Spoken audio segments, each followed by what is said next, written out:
그리스도 안에서 사랑하는 성도 여러분, 이동훈 목사의 성경의 세계 시간입니다. 우리는 교회란 무엇인가 라고 하는 에클레시아라고 하는 헬라 원어를 가지고 시작해서 제법 깊숙한 데까지 찾아왔습니다. 참 교회의 표지는 무엇인가? 무엇이 교회란 말인가? 교회는 과연 어떤 모습이어야 하는가를 상고하는 중에 있습니다. 앞 시간에는 전통적으로 하나님의 말씀의 바른 선포와 전파, 그리고 성례의 정당한 시행, 그리고 권징의 바른 시행 등등과 같은 종교개혁 당시의 전통적 교회의 표지 플러스 이동훈 목사가 소개하는 21세기 열심히 살려고 하는 교회의 표지는 따르는 표적과 기사가 동반되어야 한다라고 하는 요지의 말씀을 드렸습니다. 그것을 성경 본문에 의지해서 주의 이름으로 너희는 가서 내 이름으로 귀신을 쫓고 라고 하는 말씀에 기초해서 주의 이름으로 귀신을 쫓고 그 귀신을 쫓고 그 쫓음으로 인하여 나타나는 표적이 곧 교회의 참 표지이다라는 것이고, 거룩한 성령의 감동을 받아서 새 방언을 낯선 새로운 말을 하게 되는 것이다 라고 하는 것입니다.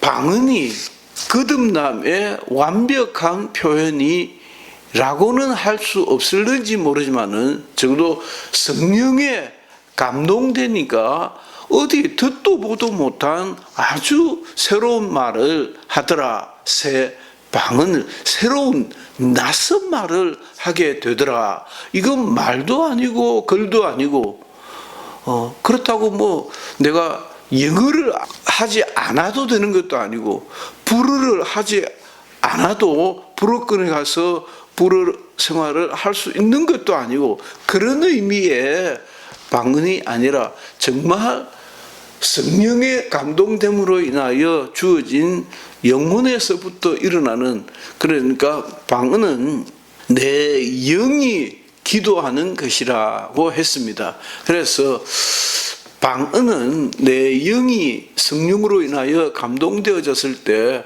내 이성이 알지 못하는 발성으로, 그런 발음을 가지고 하나님께 아뢰이는 시간이었다는 것을 우리가 알게 되었습니다. 그리고 세 번째는 뱀을 짚어 올리며, 뱀을 집어 든다는 것은 악한 영의 괴수를 제압할 수 있다는 것입니다.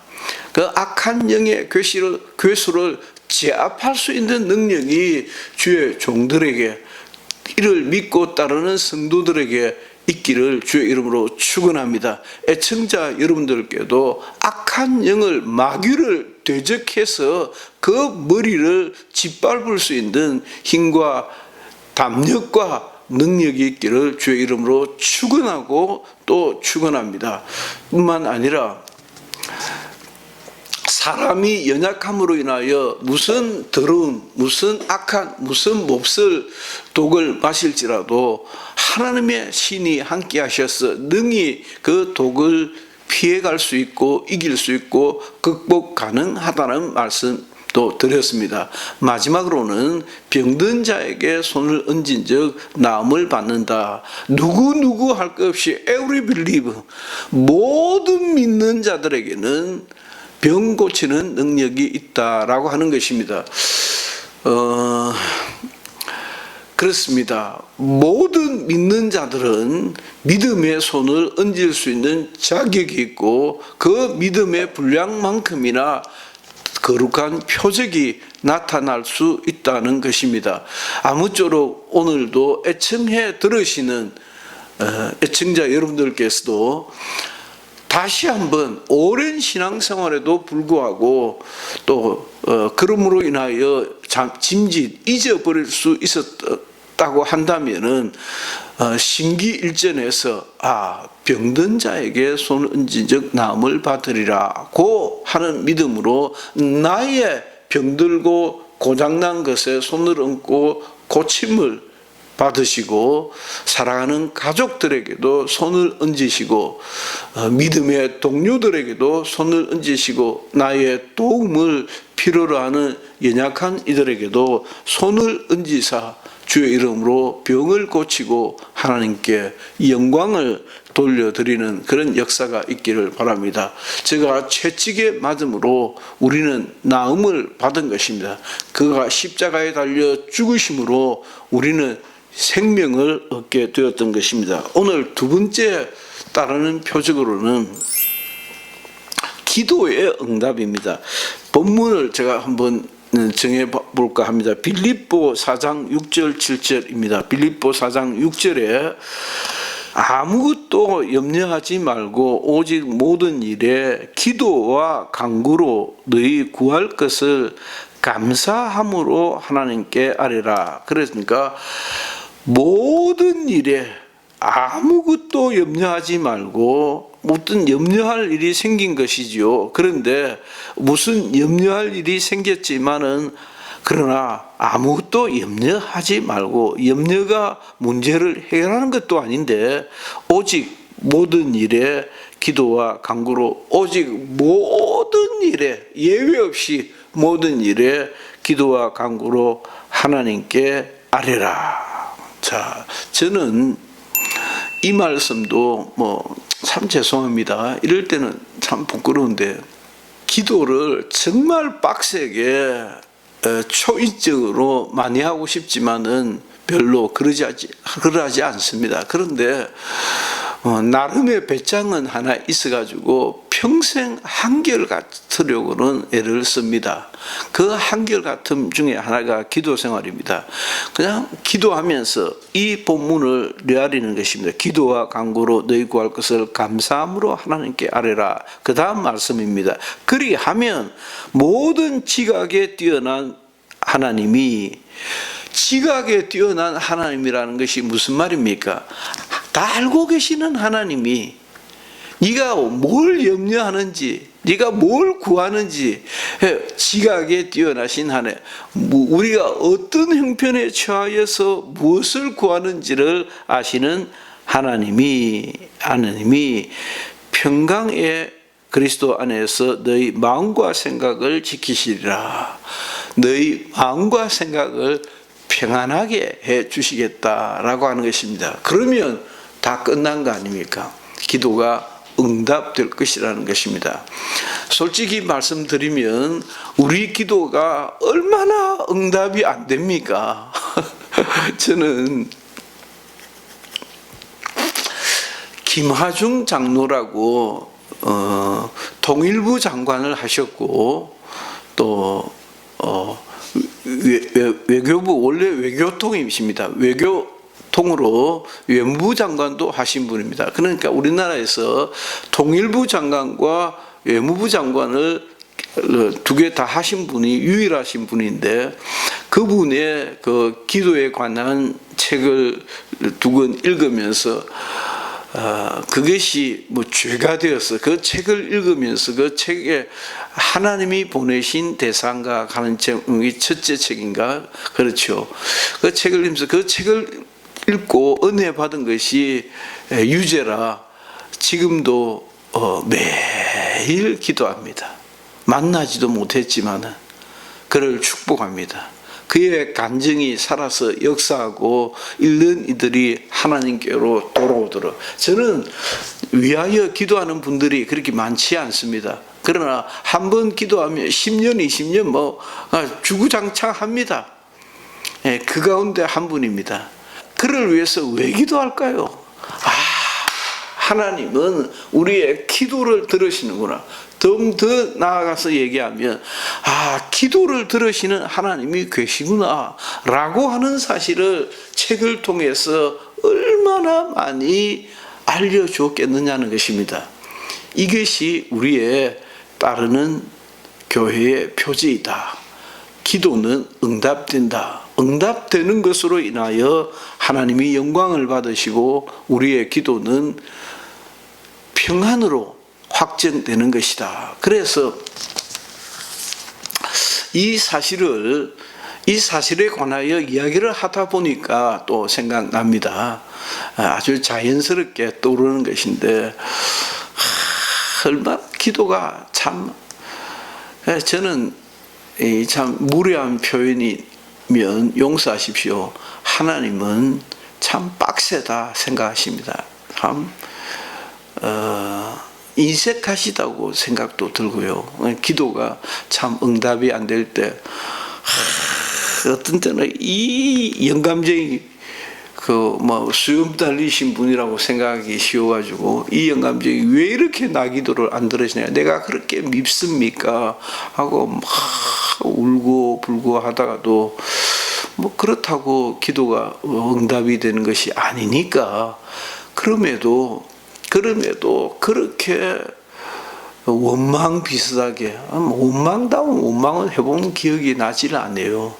정말 하나님께서 왜 이 애타는 나의 기도를, 나의 심정을 좀 헤아리시고 나의 기도에 응답하지 아니하실까라고 원망 같은 원망은 해본 기억이 없지만은 그래도 그게 원망 아니겠습니까?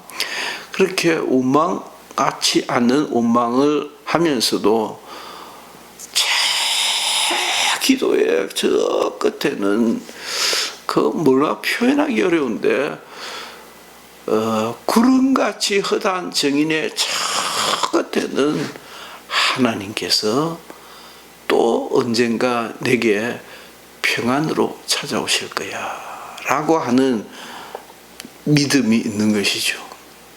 우리의 마음과 생각을 평안으로 지켜주실 것이다 라고 하는 그 평안.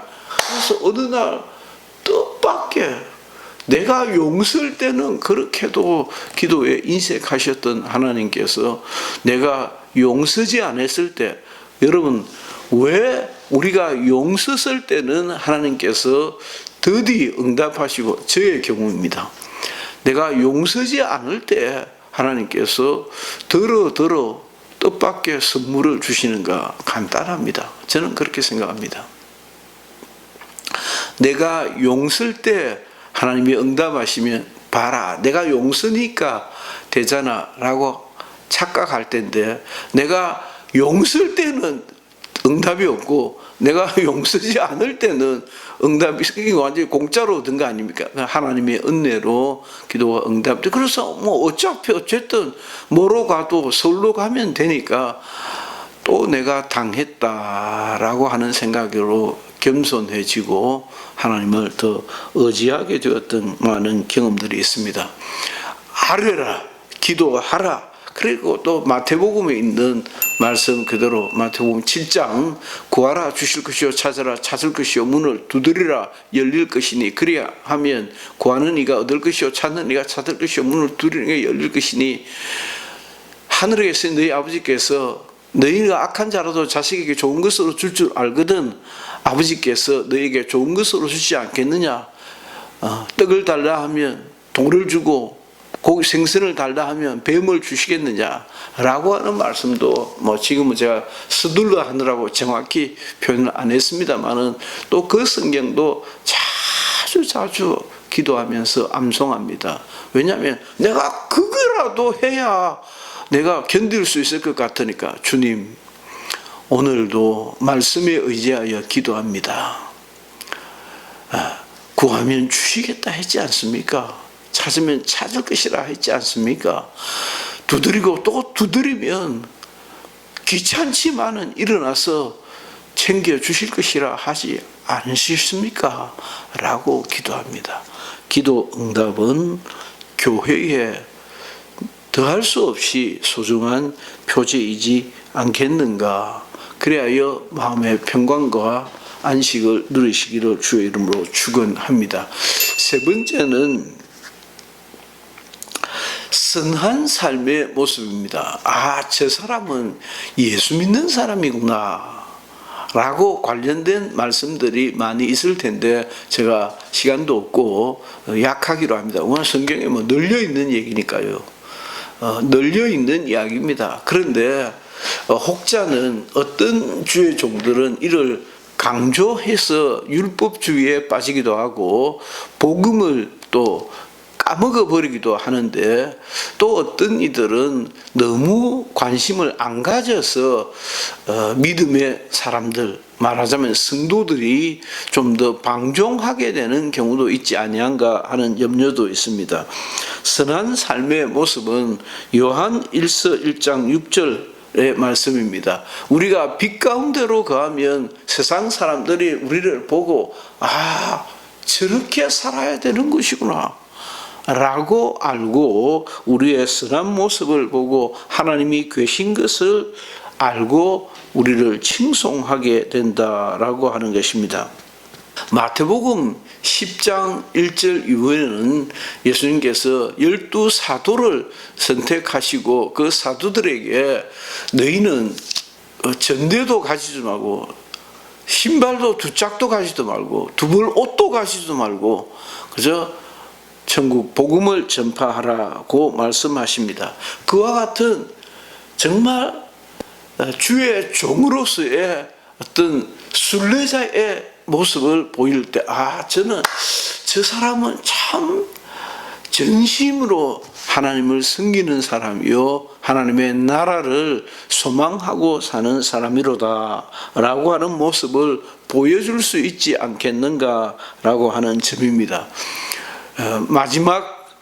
마지막으로는 축사와 신유를 한 번 더 엮어서 말씀드렸으면 합니다. 귀신이 쫓겨남으로 병이 고침을 받고 또 믿음의 손을 얹음으로 병이 고침을 받았습니다. 이 모두는 무엇과도 바꿀 수가 없는 기독교회의 표지인 것입니다. 기독교회의 확실한 증거인 것입니다. 우리가 하나님이 하시는, 하나님이 우리와 함께 하나님이 보이지 않지만은, 안 보이지만은 그런 영이시니 사람이 눈으로 확인할 재간이 없는 존재이지만은 하나님이 진짜 있구나. 그러면서 마치 엠마오로 가는 두 제자와 같이 저들끼리 수근수근 주님이 오셨대. 그래, 벌써 잊어버렸냐? 벌써 잊어버렸냐? 가신 주님이 어떻게 오신단 말인가? 와 같이 그리스도인의 거룩한 삶이 그 따르는 표적과 기사들이 21세기를 살아가는 이 현대 문명 사회에서도 거룩한 교회의 표지일 수 있고 이어야 한다고 하는 것이 저의 확실한 신앙인 것입니다. 이에 동의하시면 당신께서도 그와 같이 주의 이름으로 손을 얹고 주의 이름으로 귀신을 쫓고 주의 이름으로 명하여 축복을 누리고 명하여 저주를 물리치고 명하여 마귀를 대적하고 싸워 승리하는 그리스도인의 삶을 살 수 있기를 주의 이름으로 축원합니다. 오늘 이왕의 말이 나왔으니까 마태복음 10장 초두에 있는, 초두에서부터 상당히 길게 계속되어지는 12사도들에게 주신 그 말씀을 가지고 한번 별도의 팁을 상고해 볼 수 있는 기회를 가질까 하는 생각을 해봅니다. 애청해 주셔서 감사합니다. 보름달 같이 둥글고 크고 밝은 추석 명절을 보내시기를 주의 이름으로 축원합니다. 특별히 그리스도 안에 있는 가족들을 만날 때 이 세상 이야기만 나누지 마시고 정치, 경제, 아파트 이야기만 하지 마시고 정말 믿음의 덕스러운 인사를 하고 신앙의 유익한 시간들을 가지고 하늘에 소망을 두고 살아가는 성도 여러분들이시기를 주의 이름으로 축원합니다. 애청해 주셔서 감사합니다. 이동훈 목사였습니다.